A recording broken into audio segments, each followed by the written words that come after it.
আসসালামু আলাইকুম সুপ্রিয় দর্শক, পথে টিভি24 এর পক্ষ থেকে আপনাদের সবাইকে আন্তরিক প্রীতি এবং শুভেচ্ছা জানাচ্ছি। প্রিয় দর্শক, বৈষম্য বিরোধী প্রেস ক্লাব এপিসি তৃণমূল টক শোতে আমরা আজকে যাকে যুক্ত করছি তিনি হচ্ছেন বাংলাদেশের অন্যতম একজন অনন্দিত মুখ, শহীদ প্রেসিডেন্ট যার অন্যতম একজন দেশের সৈনিক, মুক্তিযুদ্ধকালীন সময় থেকে যিনি বাংলাদেশের স্বাধীনতা, সার্বভৌমত্ব, রাজনীতি প্রতিটা বিষয়ে যিনি সংযুক্ত, দীর্ঘ 40 বছর যাবৎ যিনি আইন পেশার সাথে যুক্ত, বাংলাদেশ বার কাউন্সিলের সাবেক সভাপতি, জাতীয়তাবাদী আইনজীবী ফোরামের কেন্দ্রীয় সভাপতি হিসেবে যিনি দায়িত্ব পালন করে যাচ্ছেন, বাংলাদেশ জাতীয়তাবাদী দল বিএনপির ভাইস চেয়ারম্যান হিসেবে যিনি দায়িত্ব পালন করে যাচ্ছেন এবং বরিশাল ৩ আনন্দিত মুখ জনাব অ্যাডভোকেট জয়নুল আবেদিন আজকের অনুষ্ঠানের আলোচক। প্রিয় দর্শক, অনুষ্ঠানে কিন্তু কোনো প্রশ্ন যদি আপনারা করতে চান তাহলে স্ক্রলে দেখুন নম্বর কল করলে আমরা আজকের যিনি একজন তুলনামত রয়েছেন শহীদ প্রেসিডেন্ট যারা আমার আদর্শ নিয়ে বাংলাদেশের জাতীয়তাবাদকে রিপ্রেজেন্ট করার জন্য তিনি দীর্ঘ সময় লড়াই সংগ্রামের মাধ্যম দিয়ে বাংলাদেশের জাতীয়তাবাদকে টিকিয়ে রাখার জন্য বা বিএনপির রাজনীতিকে টিকিয়ে রাখার জন্য রাজপথে লড়াই করেছেন, সংগ্রাম করেছেন এবং আইনবিদ হিসাবে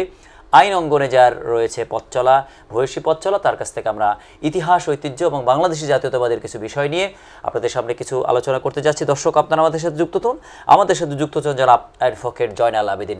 স্যার, আপনি দর্শক শ্রোতাদেরকে জানাতেন দীর্ঘ সময় ধরে আপনার পথ চলা। আমার নাম হচ্ছে জয়নুল আবেদিন। জি। আর আমার কনস্টিটুয়েন্সি ইনফ্যাক্ট হলো মুলাদি বাবুগঞ্জ। ওইটা আগে ছিল হিজলা মুলাদি, এটা ভাগ হয়ে গিয়েছে। আচ্ছা, আপনার যে প্রশ্ন সেটা হচ্ছে আমার রাজনৈতিক জীবন শুরু হয়েছে 1966 সাল থেকে। 66 সাল বা 6 দফার সময়, 6 দফা আন্দোলনের পরে, অর্থাৎ আমি তখন স্কুলের ছাত্র। আচ্ছা। এরপরে আমি ইন্টারমিডিয়েটে যখন আমি আইএসসি, আমি সায়েন্সের ছাত্র ছিলাম, আইএসসি পরীক্ষা দেব, সেই সময় শুরু হয়েছে স্বাধীনতা যুদ্ধ। আমি যেহেতু একটি ছাত্র সংগঠনের নেতৃত্বে ছিলাম, সেই কারণে আমাকে মুক্তিযুদ্ধে অংশগ্রহণ করতে হয়েছে। শুধু আমি নয়, আমার সাথে আরো অনেক আমাদের বন্ধুরা ছিলেন, অনেকে সেই যুদ্ধে মৃত্যুবরণ করেছে, শাহাদাত বরণ করেছেন বা জীবন দিয়েছেন, অর্থাৎ শহীদ হয়েছেন তাদেরকে বলা যায়। আমি একজনের নামে তো ইতিমধ্যে বরিশালে একটি ছাত্রাবাস তৈরি করেছি, সেটা হচ্ছে শহীদ আলমগীর ছাত্রাবাস। আলেকান্দায় একটি সড়ক হয়েছে, শহীদ নজরুল সড়ক। এরা আবার ছিল মামু ভাগনা। স্বাধীনতা যুদ্ধের সময় এটা একটা ঐতিহাসিক সময় আমাদের কেটেছে। স্বাধীনতা যুদ্ধ যারা দেখেন নাই, যুদ্ধে যারা অংশগ্রহণ করেন নাই, তারা অ্যাকচুয়ালি স্বাধীনতা যুদ্ধের যে মানুষের যে সেই সময়কার সমর্থন এবং সেই সময়কার যুদ্ধের স্পৃহা এবং মানুষের মধ্যে তেজ ও দীপ্ততা, এগুলো একটা শ্রেণী এখন পর্যন্ত উপলব্ধি করতে পারেনি। স্যার, আমি এখানে একটি প্রশ্ন সংযুক্ত করি। 7ই মার্চের আগে এবং 7ই মার্চের পরের প্রেক্ষাপটগুলি অন্যরকমভাবে আমরা যেটা দেখতে পাই, বিশেষ করে 7ই মার্চে যেভাবে জনাব শেখ মুজিবুর রহমান আবেগ জাগালেন, সেই আবেগের বাস্তবতা 25 মার্চ পর্যন্ত যা হলো এবং এর পরের প্রেক্ষাপটে যা হলো, এটি নিয়ে কিন্তু নানা মুখে আলোচনা রয়েছে এবং স্বাধীনতা যুদ্ধের ক্ষেত্রে বা আমাদের দেশ দেবার ক্ষেত্রে, দেশের স্বাধীনতা সার্বভৌমত্বের ক্ষেত্রে দুজন ব্যক্তির নাম বেশ আলোচিত, বেশ উল্লেখযোগ্য বিষয়। এই প্রেক্ষাপটটা নিয়ে আসলে একটা কনক্লুশন, একটা শুনেন, শেখ মুজিবুর রহমান ছিলেন অ্যাকচুয়ালি একজন ডেমাগোগিয়ান লিডার। মেধাভিত্তিক লিডার বলতে যা বোঝায় সেটা শেখ মুজিবুর রহমান ছিলেন না। আচ্ছা। 6 দফা আন্দোলনের পরে যখন গণ অভ্যুত্থান, মানে ঢাকা ইউনিভার্সিটিতে তোফায়েল সাহেব 69 গণ আন্দোলন বা গণ অভ্যুত্থান আন্দোলন হয়, গণ আন্দোলন হয়, তারপরেই শেখ মুজিবুর রহমান বেরিয়ে আসেন। তিনি বেরিয়ে এসে তিনি যে কাজটি করলেন সেটা খুবই মর্মান্তিক, এটা অনেকে জানেন না হয়তো। আওয়ামী লীগ একসময় প্রায় নিবু নিবু অবস্থায় ছিল। সেখান থেকে আপনারা নাম শুনেছেন, দেখেন নাই, দিদেন আওয়ামী লীগ লিডার আমিনা বেগম। আমিনা বেগম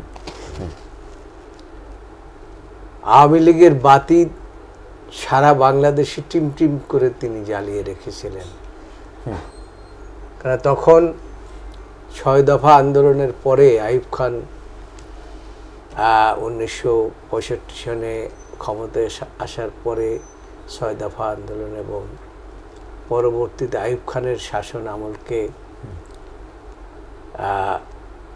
অনেকেই ভয় পেতেন, সেই জন্য রাজনৈতিকভাবে এগিয়ে আসেন নাই। কিন্তু আমিনা বেগম আওয়ামী লীগের বাতি টিম টিম করে জ্বালিয়ে রেখেছেন। শেখ মুজিবুর রহমান 69 সনে জেল থেকে বেরিয়ে আসার পরে যারা চাটুকার তার কাছাকাছি খুব বেশি ভিড়ে গেলেন, মোসাহেবি করলেন। তার মধ্যে আজকে তোফায়েল সাহেব, তিনি অসুস্থ, সন্দেহ কিছু বলতে চাই না, তবু কালের কিছু সাক্ষী তিনি, তবু কালের কিছু সাক্ষী হিসাবে আমাকে বলতে হয়। কারণ তিনি আসার পরে সরারদিদের একটি সভা করেছিলেন। সেই সভায় তোফায়েল সাহেব কিছু কথা বলেছিলেন, যেগুলো তার মধ্যে কোনো সত্যের লেশমাত্র ছিল না। একটা বাগড়ম্বরতামূলক কথা ছিল কিনা? বাগড়ম্বরটা যদি আমি বলি, আমি ওই ভাষাই বলতে পারি আপনাকে। ওই মঞ্চে বসে তিনি বলেছিলেন যে নেতা যখন জেলে, নেতাকে আমি প্রশ্ন করেছিলাম, নেতা, বাংলার মানুষকে আপনি কিভাবে ভালোবাসেন? নেতা আমাকে বলেছিল, শোনো তোফায়েল, আমি বাংলার মানুষকে আমি আমার প্রাণের চাইতে বেশি ভালোবাসি।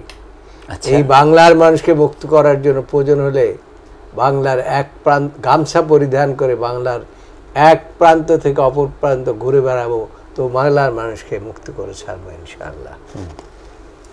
বঙ্গবন্ধু চিন্তা করলেন যে তোফায়েল কোনো সময় জেলখানার মধ্যেও যায় নাই, তার সাথে আমার এরকম কোনো কথাও হয় নাই, এই লোকই আমার দরকার।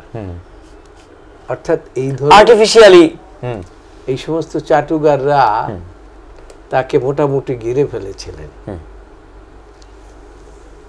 এই ঘিরে ফেলার ফলে যারা প্রকৃত আওয়ামী লীগ করতেন, প্রকৃত আওয়ামী লীগরা সাধারণত আওয়ামী লীগে থাকতে পারে না। আচ্ছা, আওয়ামী লীগ মানেই হচ্ছে একটা নির্যাতিত নিষ্পেষিত দল, এবং দলের ভিতরের ব্যক্তিদেরকে পরবর্তীতে আমিনা বেগমকে ছুঁড়ে ফেলে দিলেন। আপনার মনে আছে মিজানুর রহমান সাহেবকে ছুঁড়ে ফেলে দিলেন।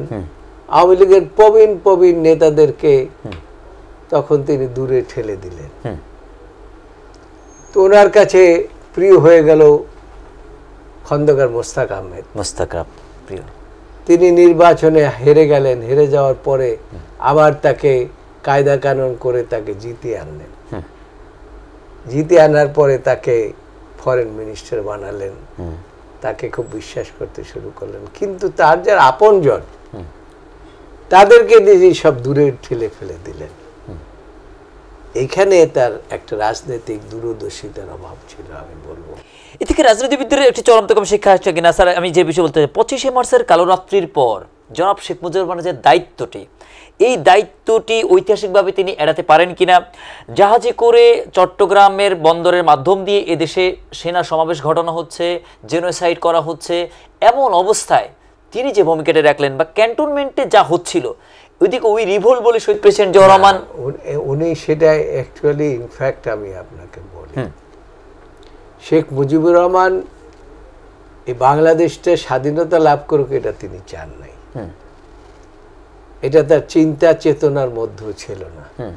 সেই কারণে তিনি পাকিস্তানিদের সাথে একটা আপোষ সভায় যাচ্ছিলেন। ওই সময় আপনার এই বাংলাদেশে আমেরিকান রাষ্ট্রদূত ছিল ফারল্যান্ড। ফারল্যান্ডের নাম আপনারা শুনেছেন হয়তো, দেখেন নাই বা ইয়ে করেন নাই। এই ফারল্যান্ডের সাথে উনি কথা বলতেন। এই ফারল্যান্ড সকালে এই পূর্ব পাকিস্তান দিদেন, পূর্ব পাকিস্তানে এসে বলতেন, তার সাথে সোনারগাঁয়ে শেখ মুজিবুর রহমানের মিটিং হতো, বলতেন যে আপনি আপনার 6 দফার ব্যাপারে আপনি ঠিক থাকবেন। আবার বিকালবেলা পাকিস্তানে গিয়ে বলতো ভুট্টো সাহেবকে, আপনি প্রধানমন্ত্রী হবেন, আপনি এটা কোনো অবস্থাতে ছাড়বেন না। এই করে আমেরিকানরা একটা বিরোধ লাগিয়ে রাখলেন। এটা শেখ মুজিবুর রহমান যেহেতু মেধাভিত্তিক রাজনীতির মধ্যে ছিলেন না, তিনি ডেমাগোগিয়ান রাজনীতিবিদ ছিলেন, এই জিনিসগুলো তিনি বুঝতে পারেন নাই।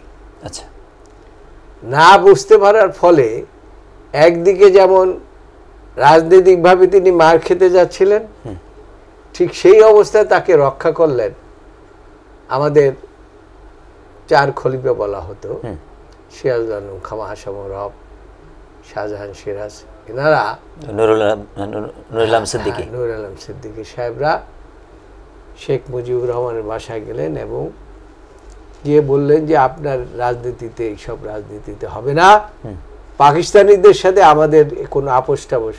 তারা বুঝতে পারছেন যে শেখ মুজিব একটা আপোষ সভার মধ্যে যাচ্ছে, তিনি যাতে এই আপোষ সভার মধ্যে যেতে না পারেন সেই জন্য তারা বললেন যে আমরা পতাকা উড়িয়ে দিচ্ছি, আমাদের ভিন্ন পতাকা থাকবে, আমরা দেশ। ইন দি মিন টাইম আপনার আইয়ুব খান চলে গেল,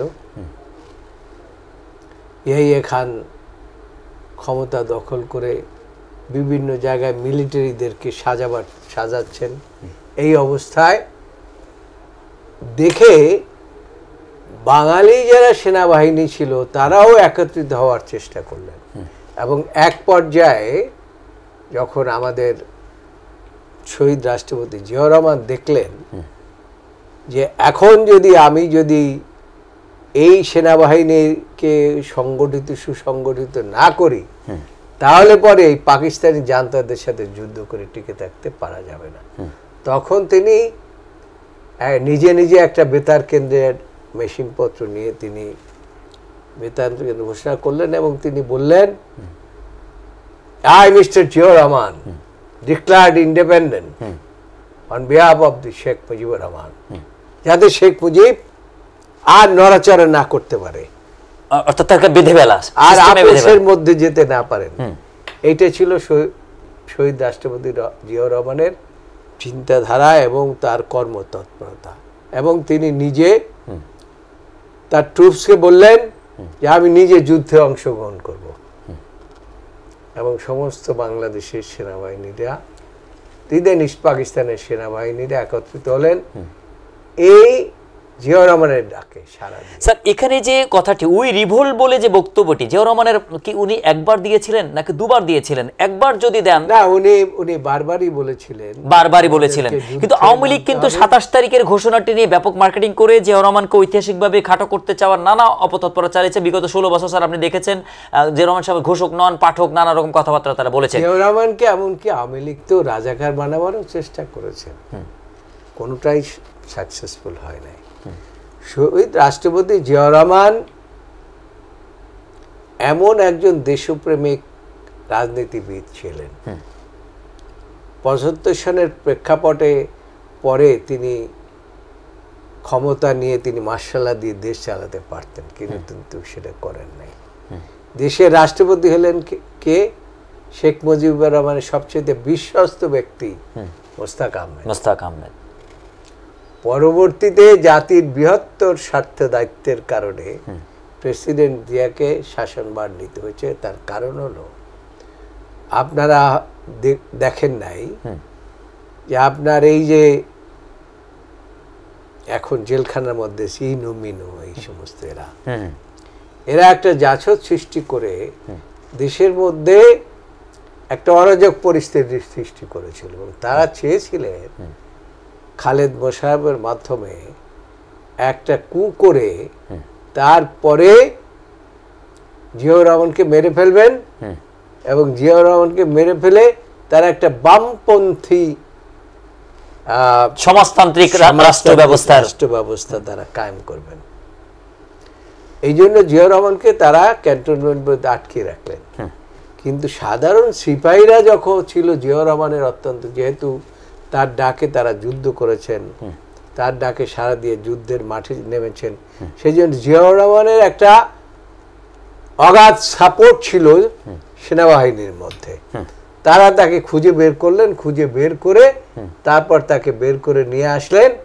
এবং তাকে যখন বের করে নিয়ে আসলেন, আপনাদের মনে থাকার কথা ওই সময় 3 দিন যে বাংলাদেশে কোনো সরকার আছে এটা কেউ জানতো না। আচ্ছা, এই অবস্থায় জিয়াউর রহমান সিপাহী জনতার আন্দোলনের মাধ্যমে বেরিয়ে আসলেন এবং আলটিমেটলি পরবর্তীতে তাকে এই দেশের দায়িত্ব নিতে হলো।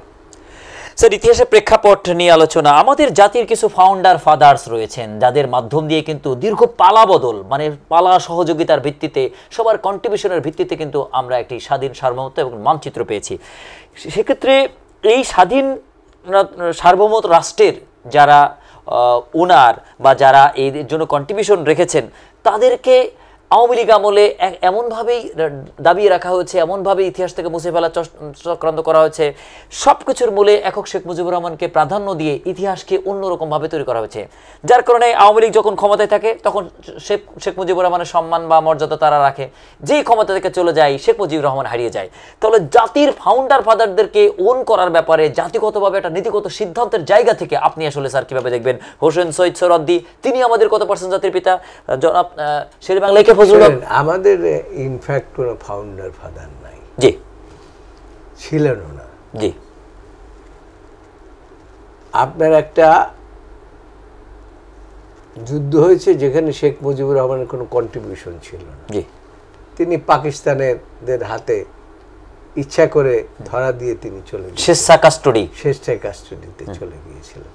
এইটা তার একটা ভিন্ন রাজনীতি ছিল। যাই এখন বিষয়টি হচ্ছে যে শেখ মুজিব ক্ষমতা এসে গণতন্ত্র ধ্বংস করলেন। সমস্ত রাজনীতি অন্য কেউ রাজনীতি করতে পারবে না একটি দল ছাড়া। এই সব কিছু করে তিনি তার নিজের পায়ে নিজে কুঠারাঘাত করলেন, অর্থাৎ আওয়ামী লীগকে শেষ করে দিলেন। বাকি যেটুকু ছিল সেটুকু ব্রেক মেরে দিলেন তার কন্যা, যে গণতন্ত্র নির্বাসনে পাঠিয়ে দিলেন, স্বৈর শাসক হয়ে গেলেন, মানুষের উপর অত্যাচার করলেন, মানুষকে এমনভাবে মানে অর্থাৎ শাসন করার চেষ্টা করলেন, শাসন এবং শোষণ। হ্যাঁ, এবং সারা দেশের শাসন ব্যবস্থা যাতে ভেঙে পড়ে, বিচার ব্যবস্থা যাতে ভেঙে পড়ে এবং অর্থনীতি যাতে ভেঙে পড়ে, সমস্ত কিছু ব্যবস্থা এই তার কন্যা করলেন। অথচ একটা জিনিস আপনাদেরকে বলে রাখি, এই ভদ্র মহিলাকে এনেছিলেন কিন্তু শহীদ প্রেসিডেন্ট জিয়াউর রহমান।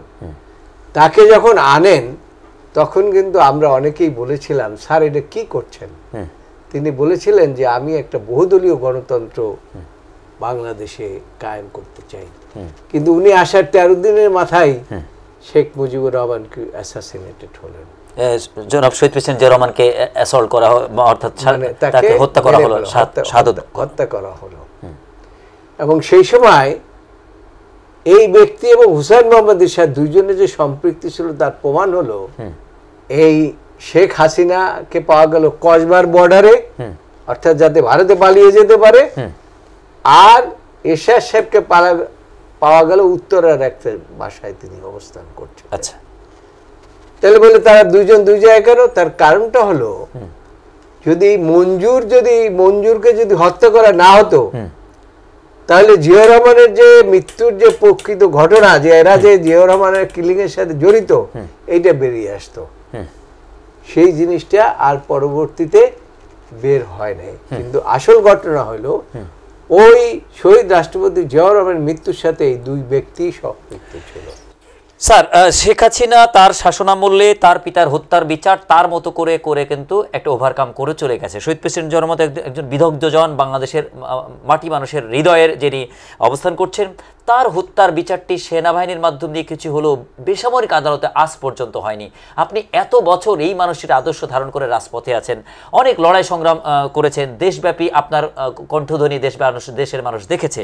সেক্ষেত্রে আগামী 14 সংসদ নির্বাচনে বিএনপিকে যদি জনগণ ক্ষমতায় রাখে, তাহলে শহীদ প্রেসিডেন্ট জিয়াউর হত্যার বিচারটি আসলে ট্রাইব্যুনাল ওঠা দরকার কিনা, ইতিহাসের অনেক কালাকানুন সামনে আনা দরকার কিনা, অনেক কিছুই আসলে মীমাংসিত একটা জায়গায় আনা দরকার কিনা, আপনি কিভাবে দেখছেন স্যার? না, দেখুন, শহীদ রাষ্ট্রপতি জিয়াউর রহমানের মৃত্যুর পরে এদেশে যে জানাজা হয়েছে তো অতুলনীয়, এত লোকের সমাগম এদেশের মানুষ কখনো দেখে না, জানা যায়। তারপরে বেগম খালেদা জিয়া, তিনি রাজনীতিতে আসলেন। বেগম খালেদা জিয়া নেতৃত্বের দিক থেকে তাকে বলা হয় আপসীন নেত্রী। তিনি রাজনীতি এসেই কিন্তু আন্দোলনের মধ্যে পড়লেন। সে আন্দোলনটা হচ্ছে কি, এরশাদের বিরুদ্ধে। এরশাদ একটা মার্শাল ল দিলেন, গণতন্ত্র হত্যা করতে চাইলেন। সেইখানে তিনি কোনোভাবে আপোষ না করে কারোর সাথে তিনি একটা 9 বছর একাধারে তিনি রাজপথে লড়াই সংগ্রামে থাকলেন, যেটা তাকে বলা হয় আপসীন নেত্রী। তিনি যদি ইচ্ছা করতেন তখন কিন্তু তিনি এই বিচারটা করতে পারতেন। আচ্ছা, কিন্তু তিনি একটা কথা সবসময় বলেন, এখনো বলেন, যে প্রতিশোধ নেওয়ার দায়িত্ব আমার না, প্রতিশোধ নেবে আলিমুল গায়েব, আসমান থেকে বিচার হবে। এবং যে জিনিসটা আজকে যে ঘটনাটা ঘটেছে, এই 5ই আগস্টের ছাত্র জনতার আমরা 17 বছর পর্যন্ত আন্দোলন করেছি, তারপরে সর্বশেষ ঘটনা যেটা ঘটলো, ছাত্র জনতা ঐক্যবদ্ধভাবে যে আন্দোলন করে শেখ মুজিবুর রহমানের নামটুকু এই দেশ থেকে মুছে ফেললো এবং শেখ হাসিনার নামটাও এই দেশ থেকে মুছে গেল। এবং সেটার কারণটাই হচ্ছে বেগম খালেদা জিয়া বিচার করেন নাই, আল্লাহর থেকে একটা বিচার এসেছে, জনগণ বিচার করেছে। এই জনগণের বিচারটা কিন্তু হয় আল্লাহর থেকে আসে, স্রষ্টার থেকে আসে, এবং সেটার মাধ্যমেই আজকে শেখ হাসিনাকে বিদায় নিতে হয়েছে। এবং এমন ভাবে বিদায় নিতে হয়েছে, দেখেন তার একটা বাড়ি 32 নম্বরে, বাড়ি ঘর নাই, গণভবনে কিছু ছিল না, এরকম বিদায়, এটা ঐতিহাসিক বিদায়। এবং এইভাবে পাকিস্তানিরা যে এত অত্যাচার করেছে তাদেরকেও এইভাবে বিদায় নিতে হয় নাই। দীর্ঘ 45 বছর দুই নেত্রীর বাংলাদেশ ছিল, এখনো আছে। দুই নেত্রীর বচন বাচন কথাবার্তা এই দেশের মানুষের মুখস্থ। শেখ হাসিনা 1997 সালে শান্তি চুক্তিকে কাজে লাগিয়ে বা রোহিঙ্গা ইম্পোর্ট করিয়ে নোবেল কমিটিতে সাথে যোগাযোগ করে বা লবিস্ট নিয়োগ করে নোবেল লরিয়েট হতে চেয়েছে। কিন্তু ম্যাডাম খালেদা জিয়া রাজপথ থেকে দেশনেত্রী, আপসনেত্রী, দেশমাতা, গণতন্ত্রের মাতা 4টি উপাধি সহ তিনি যে ত্যাগ তিতিক্ষা করলেন ডেমোক্রেসি সেভ করার জন্য, একের পর এক যে বিনয়, সে প্রতিপক্ষের রাজনীতিবিদের প্রতি যে সম্মান শ্রদ্ধা রাখলেন, ডেমোক্রেসির জন্য যে ত্যাগগুলি করলেন, এমন ত্যাগের বিরল ইতিহাস আমরা দেখতে পাই যে ইথিওপিয়ার প্রধানমন্ত্রী বিগত 4 বছর আগে কিন্তু তিনি নোবেল লরিয়েট হয়েছেন। অং সান সুচিকে কিন্তু ডেমোক্রেসির লড়াইয়ে যুক্ত থাকার কারণে তাকে কিন্তু নোবেল লরিয়েট করা হয়েছে। 54 জন নারী পূর্বে নোবেল লরিয়েট হয়েছেন। ম্যাডাম খালেদা জিয়ার এই ত্যাগ তিতিক্ষাগুলি বিশ্ব পরিমণ্ডলে কতটা আলোচনা দ্বার উন্মোচন করছে, এবং একদিন ম্যাডাম খালেদা জিয়াকে আমরা এই পুরস্কারে বিজয়ী দেখতে পাবো কিনা, আপনার অভিব্যক্তি স্যার? শুনুন, বেগম খালেদা জিয়া আর শেখ হাসিনা কিন্তু দুইজন পাশাপাশি তুলনা করা যাবে না। বেগম খালেদা জিয়া হচ্ছে একজন মহৎ গণতান্ত্রিক ব্যক্তি, উদার গণতান্ত্রিক ব্যক্তি, আর শেখ হাসিনা হচ্ছে একটা প্রতিশোধ পরায়ণ ব্যক্তি আর দেশ ধ্বংসকারী নেত্রী, অর্থনীতি ধ্বংসকারী নেত্রী, মানুষ খুনের নেত্রী, মেজাজের নেত্রী। তো সেই নেত্রীর সাথে আপনি তো বেগম খালেদা জিয়ার তুলনা করতে পারেন না। আর বেগম খালেদা জিয়া হচ্ছে এই দেশের মানুষের অন্তরের মধ্যে ঢুকে আছে। আপনি দেখবেন গ্রামগঞ্জে এখনো মানুষ এই যে বেগম খালেদা জিয়া যে বেঁচে আছে, তার লিভার খারাপ হয়ে গেছে, এই হয়ে গেছে, অসুস্থ, এটা কিন্তু মানুষের দোয়া, মানুষের দোয়া। এবং আমি বিশ্বাস করি, আশা করি আল্লাহ না পারেন এমন কোনো কাজ নাই, এমন কিছু নাই। এবং তাইলে বলে সে মানে বেগম খালেদা জিয়ার কি আছে? বেগম খালেদা জিয়ার মধ্যে যে মেধা মনন যা আছে তার 1000 ভাগের 1 ভাগও শেখ হাসিনার মধ্যে নাই। তার চলন, তার কথাবার্তা বলার বাচন ভঙ্গি, রাজনৈতিক চিন্তা ভাবনা সবকিছু একটা বাংলাদেশের পুরো মানুষকে নিয়ে। আপনাদের মনে আছে যখন 11 সরকার বলেছিল যে আপনি বিদেশে চলে যান, সেখানে আপনার জন্য ভালো ব্যবস্থা করা হবে, কিন্তু তিনি বলেছিলেন যে আমি এই দেশকে ভালোবাসি, এই দেশের মাটিকে ভালোবাসি, আমার পৃথিবীর অন্য কোথাও যাওয়ার কোনো ইচ্ছা নাই এবং আমি যাব না, আমি এখানে থেকেই আমি বাংলাদেশের মানুষের সাথে বসবাস করতে চাই।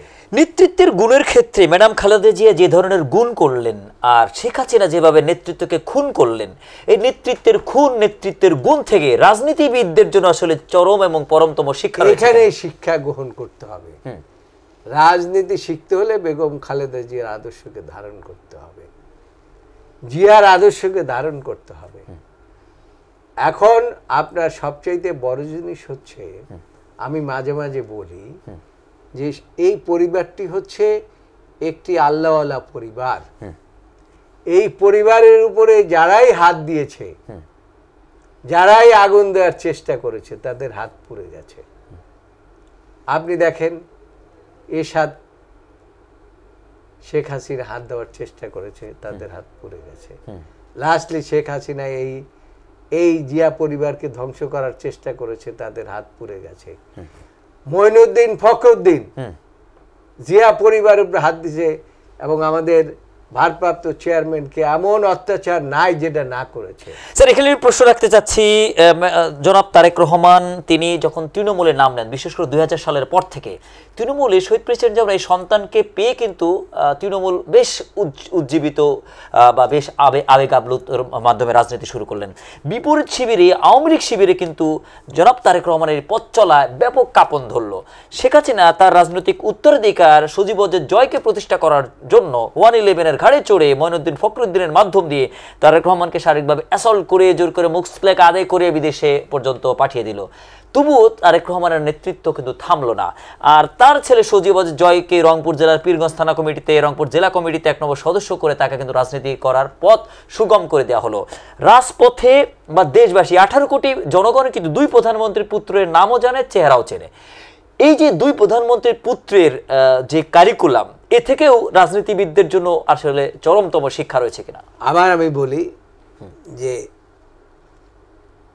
জনাব তারেক রহমান এবং সজীবদের জয় একে অপরের পরিপূরক না এবং তাদের সাথে তুলনাও করা যায় না।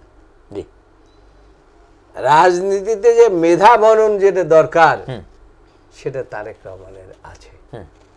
এত বড় একটি দল কয়েক হাজার মাইল দূরে বসে কিন্তু তিনি পরিচালনা করছেন এবং সঠিকভাবে পরিচালনা করছেন। দলের মধ্যে কোনো ভাঙন নাই, দলের মধ্যে কোনো বিভেদ নাই। এমনি রাজনৈতিকভাবে যে হয়তো বা তর্ক বিতর্ক ইত্যাদি থাকবে, কিন্তু দলটাকে ভেঙে ফেলার মতো অবস্থা, পরিবেশ কিন্তু এখন পর্যন্ত তৈরি হয় নাই। তার কারণ তারেক রহমান নেতৃত্বটা হচ্ছে এমন একটা নেতৃত্ব, মেধা মননের নেতৃত্ব, মেধার বিকাশের নেতৃত্ব। এই নেতৃত্বকেই কেউ ধ্বংস করতে পারে না, পারেনি শেখ হাসিনা। না, শেখ হাসিনা পারে নাই। এবং এটা ইতিহাসও বলে যে এই ধরনের মেধার নেতৃত্বকে ধ্বংস করা যায় না। 2015 সালে গণতন্ত্র হত্যা দিবস নামে আপনার 1 দফা আন্দোলন করেন। 90 দিন আন্দোলন চলে এবং 1 দফাটি অত হাইড হয়ে যায় এবং আওয়ামী লীগ থেকে কিন্তু অনেক কটূক্তি করা হয় যে কোথায় গেল 1 দফা। 1 দফা দীর্ঘ 9 বছর পরে 24 জুলাই আমরা দেখলাম 9 দফা থেকে 1 দফা রূপান্তরকরণ, যেভাবে আবার সেই 9 বছরের সেই 1 দফা বাস্তবায়নের মাধ্যমে শেখ হাসিনার পতন হলো। এটি রাজনীতির অন্যতম কৌশল কিনা, ওই অন্যতম একটি মাস্টার প্ল্যানিং কিনা, মাস্টার মাইন্ডের একটি অন্যতম সংযুক্তি কিনা এবং দীর্ঘ বছরের প্ল্যানের ইমপ্লিমেন্টেশন কিনা? না, এটা দেখুন, এটা হচ্ছে মধ্যে 17 বছরে একটা ক্ষোভ দিনে দিনে জি দিনে দিনে এই ক্ষোভ পুঞ্জীভূত হয়েছে। আপনি দেখবেন যে পুঞ্জীভূত হয়ে আপনি দেখবেন যে একটা স্তূপ তৈরি করলেন আপনি, সেখানে দেখবেন যে আস্তে আস্তে বাষ্প তৈরি হয়, বাষ্প তৈরি সেটা হয়ে সেটা একটা বিস্ফোরক তৈরি হয়, বিস্ফোরক তৈরি হলে সেটা একটা বাস্ট হয়ে যায়। এই যে 17 বছর যে অত্যাচার, এই অত্যাচারে যে মানুষ বিষাক্ত হয়ে গিয়েছে, সেই বিষাক্ত অবস্থার একটা প্রতিফলন, একটা বিস্ফোরিত চিত্র বা আগ্নেয়গিরি এইটা হয়েছে।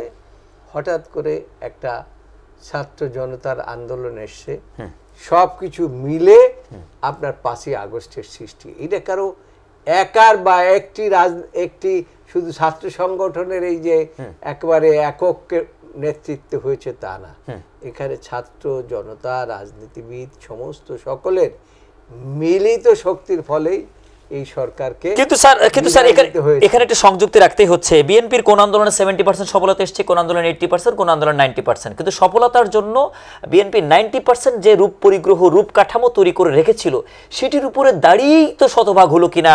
সেক্ষেত্রে এই আন্দোলনের মাস্টারমাইন্ড যেভাবে চুরি হচ্ছে পথে ঘাটে, যে সেই মাস্টারমাইন্ড কথাগুলি বলছে, এগুলি যারা বিচক্ষণ যারা রাজনীতিক তারা তো আসলে নিতে পারছেন না। সত্যিকার মাস্টারমাইন্ডের জায়গাটি আসলে দার্শনিকদের কথাটাই হচ্ছে কোনো আন্দোলনের বৃথা যায় না। জি বিএনপি যে 17 বছর আন্দোলন করেছে, তারা একটা আশাই আন্দোলন করেছে যে তাদের আন্দোলন কোনোদিন বৃথা যাবে না, এই আন্দোলনে একদিন ফল হবে, ফ্যাসিস্টদের বিদায় হবে, এবং সেটাই হয়েছে আলটিমেটলি। আজকে আর বলতে চাই না, ফিনিশিং একটু মিনিট। হ্যাঁ, আগামী ত্রয়োদশ সংসদ নির্বাচন, বিএনপির মাঠের অবস্থা, আপনার নির্বাচন এলাকার অবস্থা, আমরা এই আলোচনা দিয়ে আপনার কাছ থেকে আপাতত বিদায় নিতে যাচ্ছি। দর্শক শ্রোতাদের কাছ থেকে আপনার নির্বাচন এলাকার জনগণের জন্য কী ধরনের উন্নয়ন পরিকল্পনা রয়েছে, দল আপনাকে যদি দায়িত্বশীল করে, জনগণ যদি আপনাকে ভোটে দায়িত্বশীল করে, পার্লামেন্টে একজন অ্যাডভোকেট জয়নাল আবেদিনকে আসলে কিভাবে পাওয়া যাবে? দেখুন, আমার এলাকাটা আসলে খুব গরিব এলাকা। জি, এখানে ইন্ডাস্ট্রিয়ালিস্ট নাই, এখানে বড় ধনী লোক নাই, যে কারণে এখানে আমি এইবারও আমি পাবলিক মিটিং যখন করেছি বলেছি, যেখানে রাস্তাঘাট এত অপরিকল্পিত অবস্থার মধ্যে আছে, আল্লাহ যদি আপনাদের প্রতিনিধি আমি নির্বাচিত হতে পারি, তাহলে এই সমস্ত এলাকার যে রাস্তাঘাট কালভার্ট ইত্যাদি ইত্যাদি যা কিছু আছে, বহু গরিব মানুষের যাদের ঘর দুয়ার নাই, আমি বলেছি যে কেউ কোনো লোক ঘর দুয়ার ছাড়া থাকবে না। এই এলাকাটা একটা মডার্ন এলাকা হিসাবে আমি করার চেষ্টা করব, এবং কোনো মানুষ যাতে অন্তত না খেয়ে মরতে না হয় সেই ব্যবস্থাটা কিভাবে করতে হয় এটা আমার জানা আছে। তার কারণ আমি বাংলাদেশের সর্বোচ্চ আদালতের 3 বারের সভাপতি, আমি বার কাউন্সিলের ভাইস চেয়ারম্যান, সুতরাং আমি জানি কিভাবে কাজ করতে হয়। কাজেই সেই অভিজ্ঞতার আলোকেই আমি তাদেরকে বলছি যে এই এলাকাটি, আমার নির্বাচনী এলাকাটি এমনভাবে আমি সাজিয়ে তুলব যাতে কোনো মানুষের মধ্যে কোনো কষ্ট ব্যথা বেদনা না থাকে। তারা যেন বুঝে যে বাংলাদেশ জাতীয়তাবাদী দল ক্ষমতায় এসেছে, এবং বাংলাদেশ জাতীয়তাবাদী দলের ক্ষমতা আসার ফলে তারা আজকে দেশে শান্তি ভোগ করছে, আইন শৃঙ্খলা পরিস্থিতির উন্নতি হয়েছে, সর্বক্ষেত্রে তারা সফলতার ফল ভোগ করছে। জি স্যার, আপনাকে আমাদের সাথে যুক্ত থাকার জন্য ধন্যবাদ জানাচ্ছি। প্রিয় দর্শক, এতক্ষণ যুক্ত ছিলেন শহীদ প্রেসিডেন্ট জিয়াউর আদর্শ দীর্ঘ 50 বছর যিনি রাজপথে যুক্ত রয়েছেন, তার কাছ থেকে আমরা ইতিহাসের কিছু বিষয় টাচ করলাম, জাজ করলাম। প্রিয় দর্শক, এই আলোচনা থেকে আসুন শিক্ষা নেই, আগামী ত্রয়োদশ সংসদ নির্বাচনে বিএনপিকে নিরঙ্কুশভাবে বিজয়ের মাধ্যমে জনাব তারেক রহমানের নেতৃত্বে দেশ একটি সমৃদ্ধ উন্নত রাষ্ট্রে পরিণত হোক, এই প্রত্যাশায় আসুন আমরা অপেক্ষা করছি আগামী ত্রয়োদশ সংসদ নির্বাচনের জন্য। দর্শক, আপনাদেরকে আমাদের সাথে যুক্ত থাকার জন্য ধন্যবাদ জানিয়ে পরবর্তী অনুষ্ঠানে আবার আজকের আলোচকে নতুন কোনো বিষয়ে যুক্ত করার প্রত্যাশা রেখে বিদায় নিচ্ছি। সাথে থাকুন। আসসালামু আলাইকুম।